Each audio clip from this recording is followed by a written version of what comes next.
Mark, let me tell you about a little dirty secret about psychiatric hospitals. You ready? Because I'm going to ask you who's to blame. Here is a game that insurance companies play. I was in a psychiatric hospital. I was a staff member there for 25 years, and here was the game. The game was, doctor, your patient doesn't meet criteria, our criteria as an insurance company. He doesn't meet our criteria for continued hospitalization. We are going to withdraw funds. Any further hospitalization, you're going to burden your patient with the financial responsibility for any further hospitalization. You go to the patient, you say you should stay. They refuse. They don't want to pay for it. You write the discharge. The patient kills himself or somebody else. The insurance company says, we don't practice medicine. The doctor's name is right there on the discharge. So who do we blame? The hospital, the doctor, the insurance company? What do we do with this?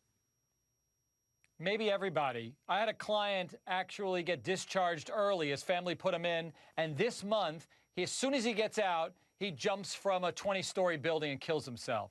So, you know, in certain instances, these psych places are responsible. They don't do a thorough enough investigation.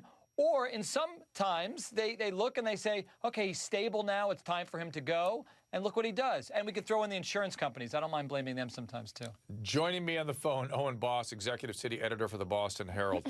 Owen, this rampage started long before the incident at the mall. Take me through this.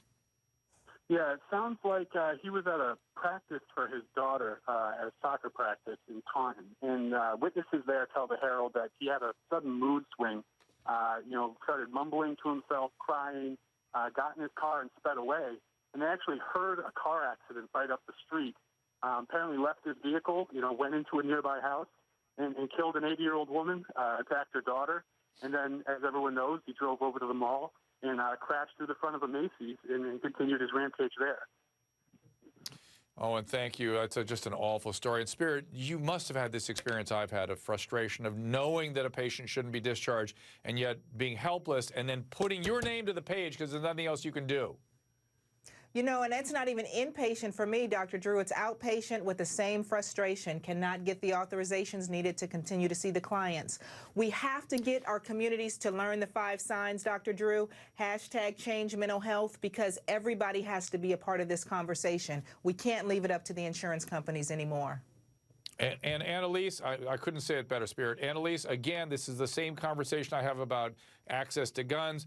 Community safety versus individual rights. I think we've gone too far on the side of individual rights where the point, you think this guy's happier now? Had his rights were protected, he didn't have to stay on a hold? Think he's happy now? You know, you just nailed it, Dr. Drew, because that was going to be my point. This happened in Massachusetts. In California, we have the 72-hour hold because we do balance the safety of the individual, safety of society with the rights of the privacy, the rights to the rights to leave the hospital, and we want to have the ability to have the involuntary hold when you're talking about someone that's a threat to themselves or a threat to society. And I don't know if that wasn't available in Massachusetts, but from what they're saying to me, it's textbook. No, yeah, I'm this telling guy you, should have been held.